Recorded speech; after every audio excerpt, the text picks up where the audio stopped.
So welcome to today's edition of Real People, and we've got Iain Robertson from the Maid of the Loch to come and talk to us today. So welcome, Iain. Thank you. I really appreciate being here. That's okay. Now, just the background to Maid of the Loch, I'm thinking it's probably the last paddle steamer to be produced at Maid. Yes, it was the very last paddle steamer to be built in the UK. In the UK? It was built in 1953. Right. It's a special ship, and it's well worth preserving. It's part of our history. Our heritage. And everybody locally, I guess, of a certain age would remember possibly being in the Loch when they made, I certainly do when I was a kid. Yeah, absolutely. I mean, she sailed up until 1981, which isn't that long ago, and we quite regularly get people visiting us, and they have loads of stories about when they sailed on it, whether they were a wee boy, a wee girl, whether it was a Sunday school picnic, a wedding, an engagement. So yeah, the Maid holds a lot of memories for lots and lots of people. I think I was talking to you earlier, my auntie,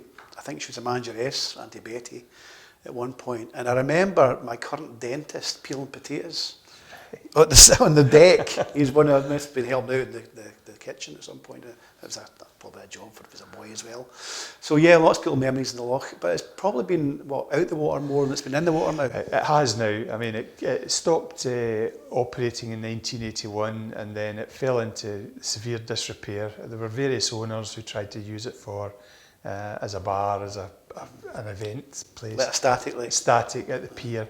However, in 1995, the charity took it over. They purchased it for £1, and the process then started about, first of all, not restoring it, but actually saving it, because she was, to all intents and purposes, sunk at the pier. I mean, it's 4 or 5 feet of water in the engine room at the time. Right? So, yeah, we owe a debt of gratitude to the first bunch of volunteers who actually saved her. Well, a salvage operation at first. Very much so. Very much so. Very much so. So what's the state of play just now? It's been worked on for quite a wee while now, and it's people. I've certainly noticed it looking a bit better bit by bit from a distance. The key thing that we're trying to do now is to get the hull fully repaired. Ultimately, with a ship, it's like the foundations of a building. If you don't have a good hull, then all your money it's good money after bad. So we're in the process of repairing the hull. Once the hull's fully repaired, we expect the hull to be good for another 50, 60 years easily. So that then gives us a much better base to go forward in terms of funders and commerciality of the project. But the hull's the key, and that's what we're working on just now. Okay. And we hope to have that done during this year. But there's all sorts of aspects to the boat. I mean, I was on it probably about a year and a half ago, for example, and you were still working on the engine.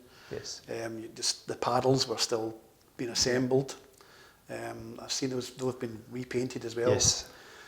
I mean, just looking at the paddles, I think they're cut a certain way. Yes. The paddles are.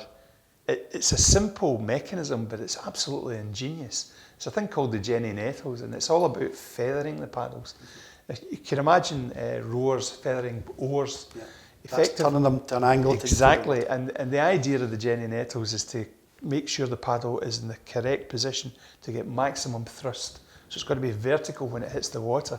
Okay. And it's a mechanism. It's very hard to explain, but when you're on site, our volunteer guides, for example, will explain the Jenny Nettles, and it's a very simple but clever piece of engineering that angles the paddles as they hit the water and then feathers them as they leave the water. So it's easier for them to go out. Very much so. It's very clever. Yep. And you were talking, I think, I mentioned the machine, the little hut, I guessed, that's got the machine that pulls a boat. Oh, the winch house. Oh, yeah. Well, the Balloch steam winch is a historic winch. It's 1902, and it's a Grade A listed structure.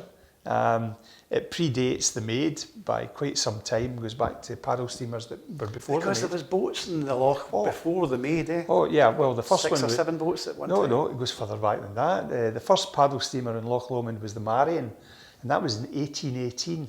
And to put that in context, that was only 5 years after Henry Bell put the Comet in the Clyde. Yeah. So paddle steam history on Loch Lomond is almost as old as paddle steamers in the Clyde. Right. It's only 5 years short of being the same length of time. So no, paddle steaming cruise is a very important historical thing. Yeah. But back to the winch. Yes. The winch itself, we think that it is the only steam-powered slipway winch operating in the Northern Hemisphere. Okay.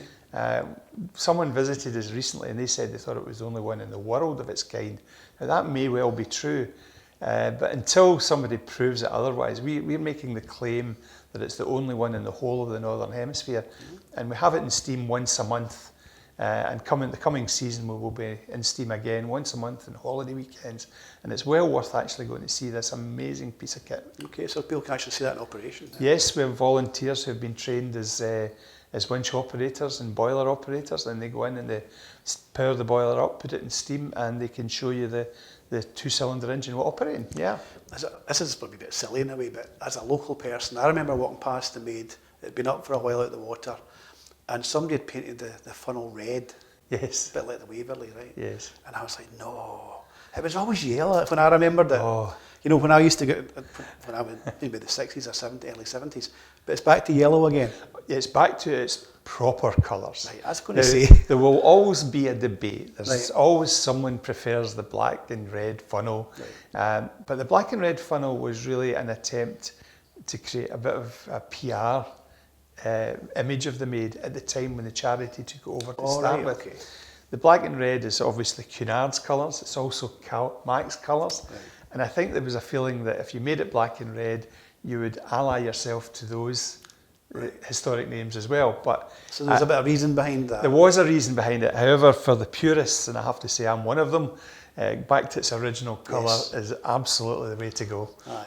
And the decks and stuff, we've had to reconstruct those as well. They were kind of wooden decks. They were wooden decks, and the decks had rotten, and that was one of the things they had to do in 1995. Right. They had to take all the wood off, and what they did was they steel plated it. Now, when we go forward, the steel plate will stay there, but the wood will go on top You're of going the to steel put it back plate. again? That's part of how the ship would look. Yeah, and it Next had a day. bar in it. I remember the Oh, yeah, bands yes. playing when it went up and down the loch as well. Yes. What do you see the future of the Maid being? Well, It's going to be at one loch again? Yeah, operating well, again? we believe so. I mean, the efforts that we're putting in just now are not to have it sitting at the pier as a static attraction. It's to make it sail again. You know, we look at the Waverley, we look at the Walter Scott, all historic vessels sailing and doing well.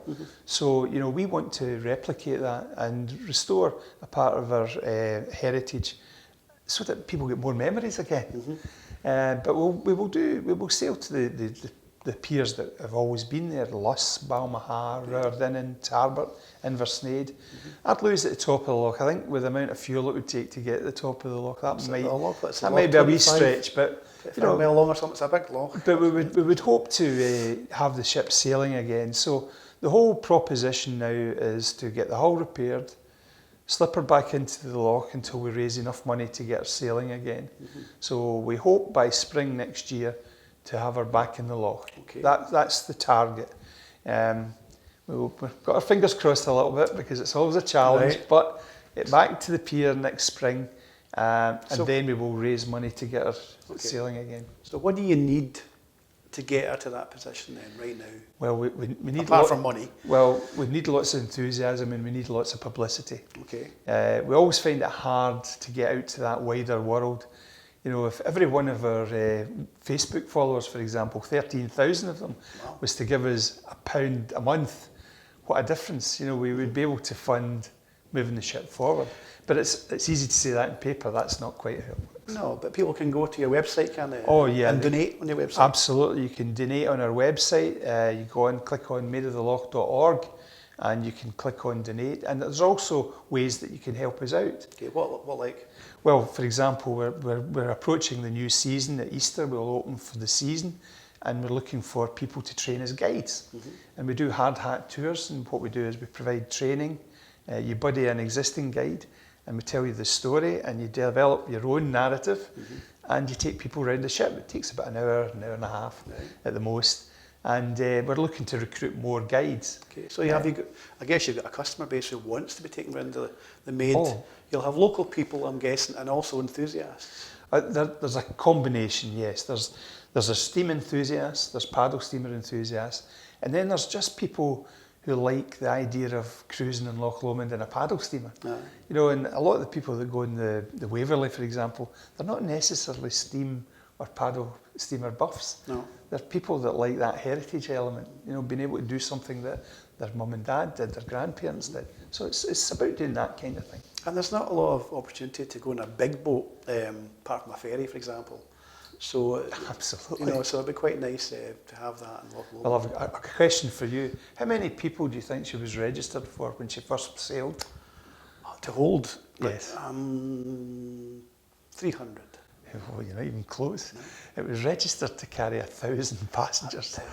And I have to say, I've seen 400 on it in a music night, and I can't imagine 1,000 on it. 1,000, it'd be like, Under like ants crawling over the surface. Yeah, there's a remarkable picture in one of our history books, which shows a picture of the last day she sailed. And if you look at it closely, you can't see the deck for the amount of people. And we believe there was just over 1,000 on it that day. Let's hope we can get to capacity that's safe.